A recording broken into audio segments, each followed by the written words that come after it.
Welcome to Hanging Out with Robert, that's me. This video is composed of things that I tinkered with throughout the day. For step-by-step detailed instructions of those tasks, you can click on the links in the comment section below. This video should contain tips and tricks of things that I've learned throughout the year. Now, I only plan on leaving this video posted for about 30 days. I hope you enjoy it. Thank you very much for watching. Kicking off the Tinker morning back on this 960. My buddy John with his 850 manual turbo T5 97 model remembered that there was an exhaust shop that I could probably take his car by, so dropped that off, Ubered back to his place, picked up Panther back at Swedish Car Parts in the process of putting this brake valve back together. Man, that was pretty loose. Anyway, we put some kind of sealant on these threads. Man, that stuff kind of was bubbled up yesterday and it sucked itself down into the threads today. So anyway, I got to put this sleeve back in there, wipe that off, drop it down in there, then flip this stuff over, put this down in there, tighten that down, then tighten the brake line on top of it, then try to bleed the brake, see if it stops the leak. Installed it the same way I got it off with Henrietta impact gun. So now I'm gonna try to blow that out and put that line back on there and tighten that down, 13 millimeter. I got that as tight as I could get it. The bracket is bent back in a straighter direction. I'm gonna try to spray down there, clean that off. It does look pretty dry from me bumping around on it, but I want to get it a little more dry. Look like that lower line is a little damp, so I'm gonna try to dry that off. The bottom line is wet, so let me try to clean that off with some brake parts cleaner with a rag, a brush, and then get it all looking dry. Fill this reservoir up, plug this vacuum back in this booster, fire this car up, see if it'll still leak. Could not find any brakes parts cleaner, but I wiped it down with a towel as best I could. Ow, mother freak! Just hit my knuckle on that hinge. So it looks to be dry on the valve at least, not down there on the frame. So let me fill this up and try to pump this and see if we can get it to leak or if we're good to go. Man, these rotors look nasty.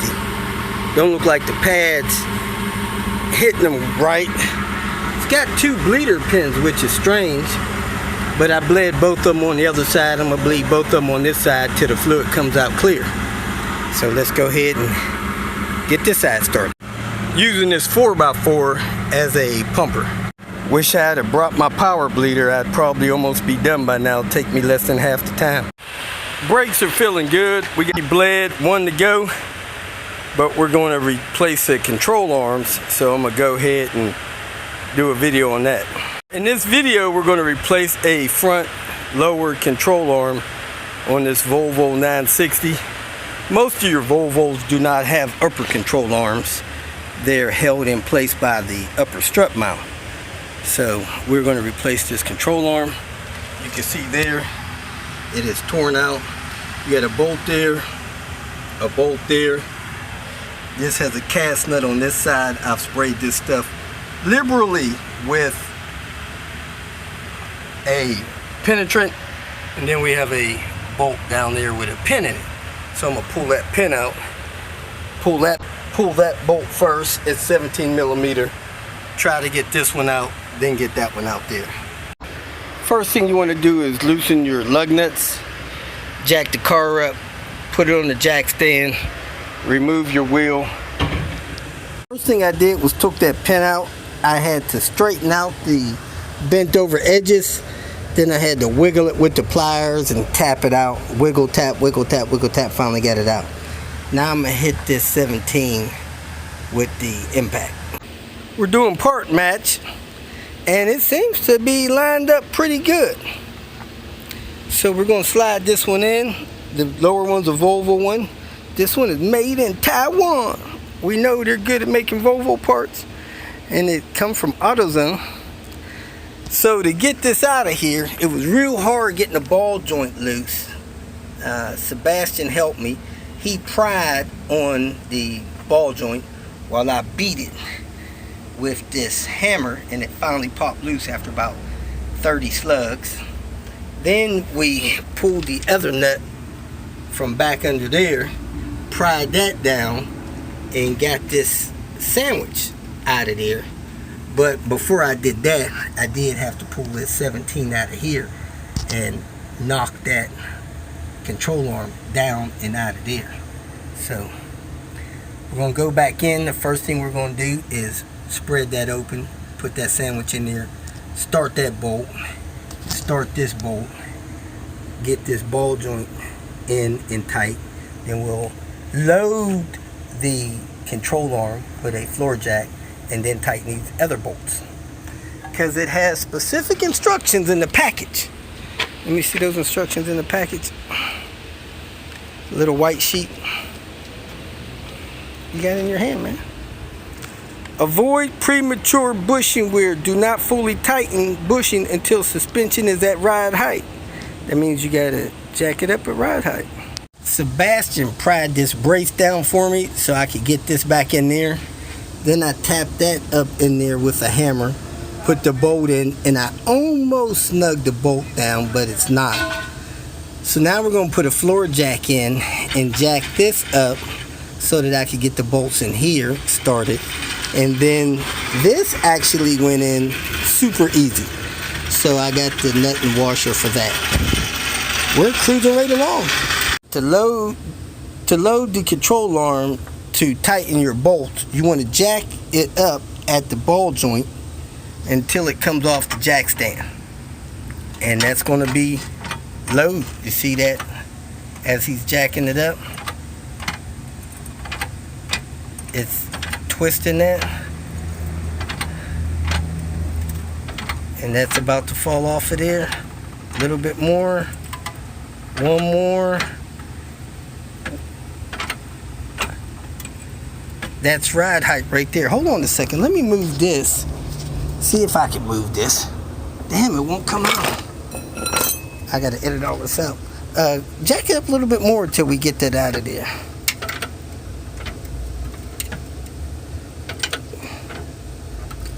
All right, right there. Oh, a little bit more. Jack that up high enough to get this out. Now he's gonna lower it a little bit so that it's not so torqued. Just lower it about 6-7 inches. I have enough room to still get the tools in there. Keep going down till I say stop. That's probably going to be it right there. So that's ride height. Now you torque your bolts down to 84. Driven about 4,000 miles. And John noticed I blew a low coolant light. So I'm playing coolant roulette here with Panther in Chicago. Of course, I drove Louisville, Albuquerque, Chicago, all over the place. No apparent coolant leaks. Still had coolant after we replaced the coolant bottle. And now I blow a low coolant light. So that's confusing to me where my coolant went. Got the exhaust done at this place here, Iggy's Custom Mufflers and Exhaust. I'll show you the sign outside, and I'll put the address in the comments below. The sign there on Melrose. Got John's car back from the exhaust company. Look at there. Man, they put that pipe in there. They had to cut the pipe. It turns out that these down pipes that I've been buying, they don't fit right. They had to cut the pipe and re-weld it to get it to drop down into the exhaust tunnel properly, because they're falling down in there an inch toward the passenger side, what makes it almost impossible, or they can't put the cat in. So they had to modify that down pipe.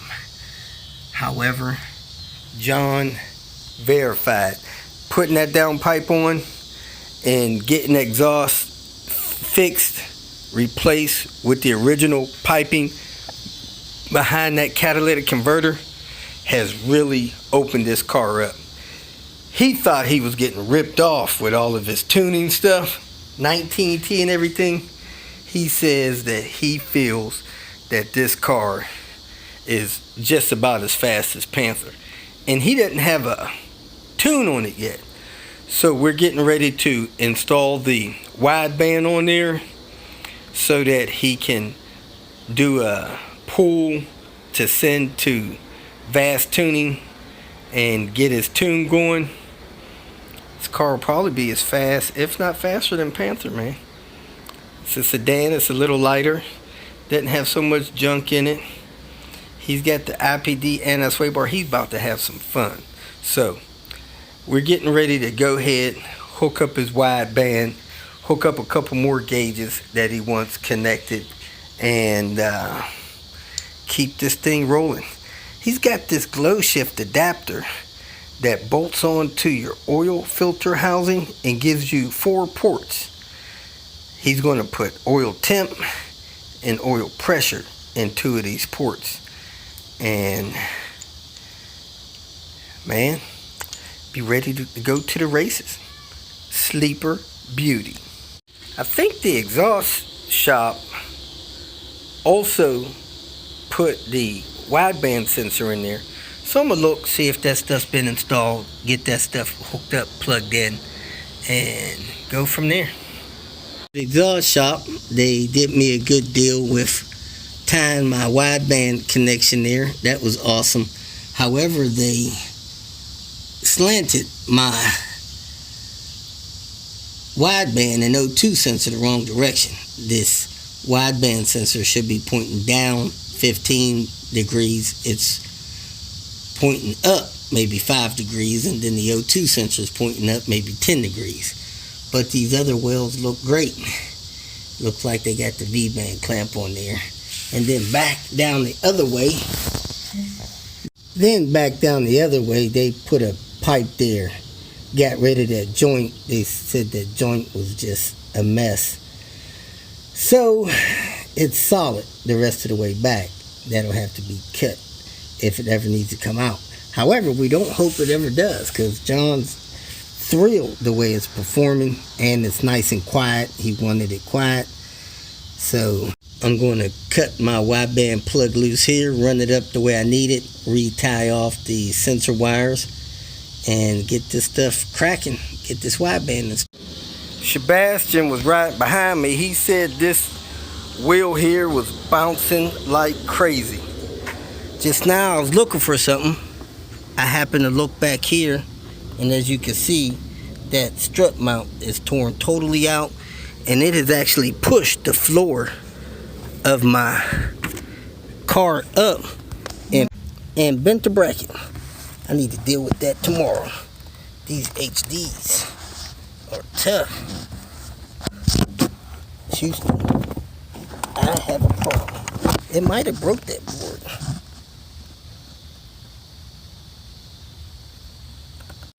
Pulled my tube out of the way.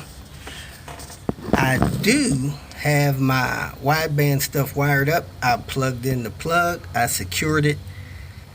I didn't know I pre-wired it. So I got it hooked up there. Now I'm gonna go turn the ignition and see if it's actually powered on. It may already be powered on. I purchased a special connector that hooks up under there where that yellow plug is. However, I do not see that. Don't know what I did with it. Left it in Ohio. Let's turn the ignition, see if this wideband sensor is activated. It is not. So let me get on with getting this powered. These other 2 gauges are powered, but we're going to move this voltmeter, put that somewhere else, and put the oil pressure up here. He wants the oil pressure where he can. Pulling around in there, I think I pulled my power line loose, but if I get a 10 amp fuse put it in here, I think we're going to be ready. Go do a pull on this car. A man of many resources. He's got all the fuses I need. This guy's like Desi. Got everything I need, except for he knows where to find it. And I definitely can find this stuff too, but this guy's probably a lot more organized. So let's put this in this fuse holder. Turn the key. See if we have magic. Here we go again, turning the key. Contact. Yeah, boy. We got action. So I'm gonna go ahead and start the car. See where we end up at with the car running.